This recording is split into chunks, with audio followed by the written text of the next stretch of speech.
hell is going on? Mr. Darnell, I told you specifically, no one says anything during the performance of a freestyle. If you can't understand that, then find yourself another school. I was trying to kick a freestyle. Then you were trying to steal lyrics in front of my students. These are my lyrics. These are my... What is up with it, y'all? We got a lot of news to get to. Thanks for tuning back in, man. D Twizzy, enemies within hip-hop, misinformation war. So much to just get into, man, and kicking it off. You guys see right there, D Twizzy, man. I just did a video recently talking about how it's good, like just as a fan, someone who watched their career play out and everything. And even though that the group disbanded, that there's still some remaining members keeping the name alive and out here grinding, man. And someone actually commented on that video and was saying they made an EP recently. I didn't even know that, man. So you know, everyone should check that out, man. If you fuck with D12, leave it in the comments, man. You see that skit, they got like a hip-hop school type thing going on there or whatever.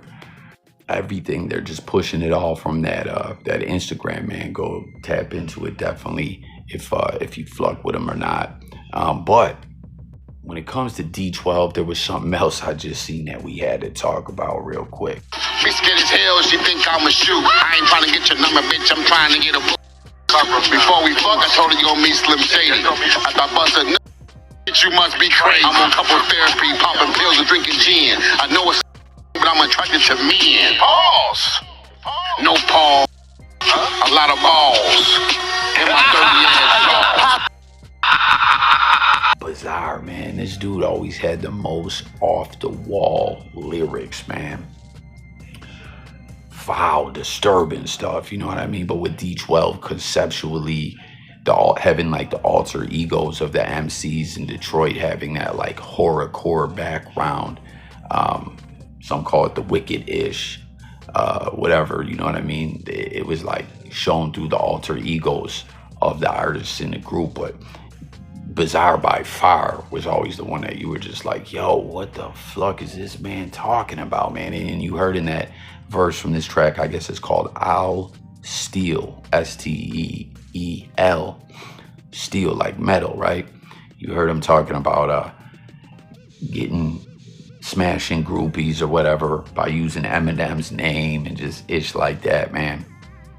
But you heard him say no pause, right? And we know nowadays, like I say it myself all the time, make sure to put that pause in there where it's necessary.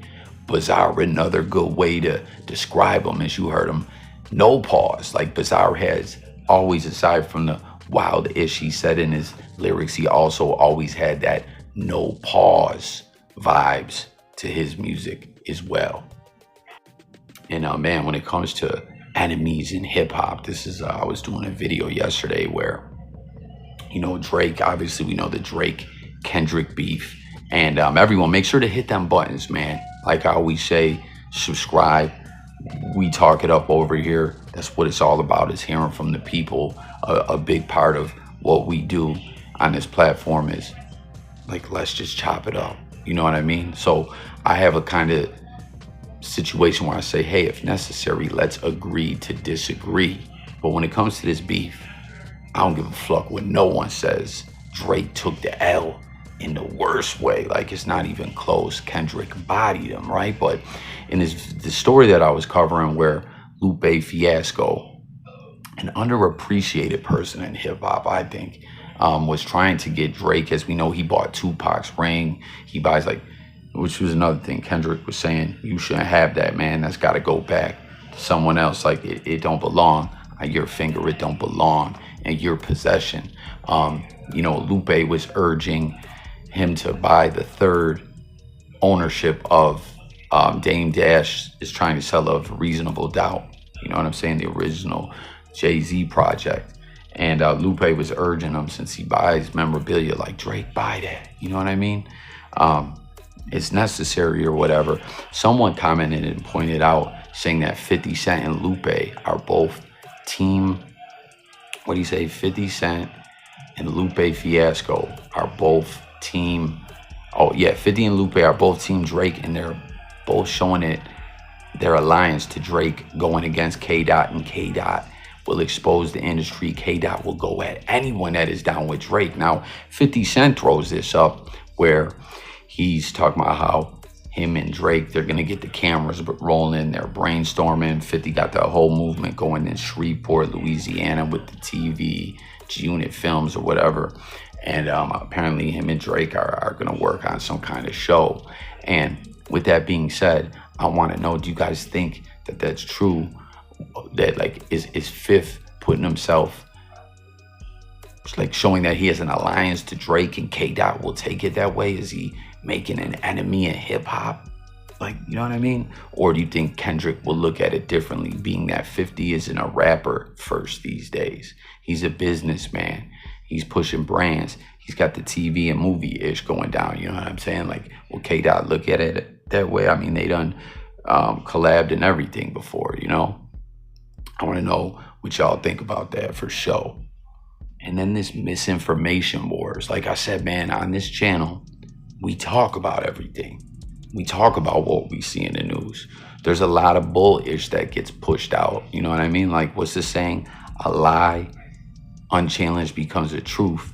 Mysonne, someone who I fluck with what he's talking about very often. You know what I mean? I like the way he uses his platform personally. Let me know if you fluck with him or not. But he says, y'all gotta stop coming out here misinforming people or just straight up lying for views and likes. It's dangerous and irresponsible. A lot of these people believe y'all. It's scary. You are entitled to your own opinions, not your own facts. And he said the amount of social media influencers that spread misinfo or lies just based on their ignorance or bias is scary. Y'all need to start fact checking these people before you regurgitate what they say. Shaking my head. It's crazy out here. Now, like I said, man, that's a part of what we do. That's why we talk about everything. So once again, y'all, subscribe, hit the buttons. Every bit of support helps algorithmically and all that, right? But peep it. Even after this, though, some cats were coming for mysonne in the comments. Someone said social media fucked everything up. I believe that societally in a major way. But someone said, yo, like when you went on Drink Champs and was promoting Kamala Harris is a good person.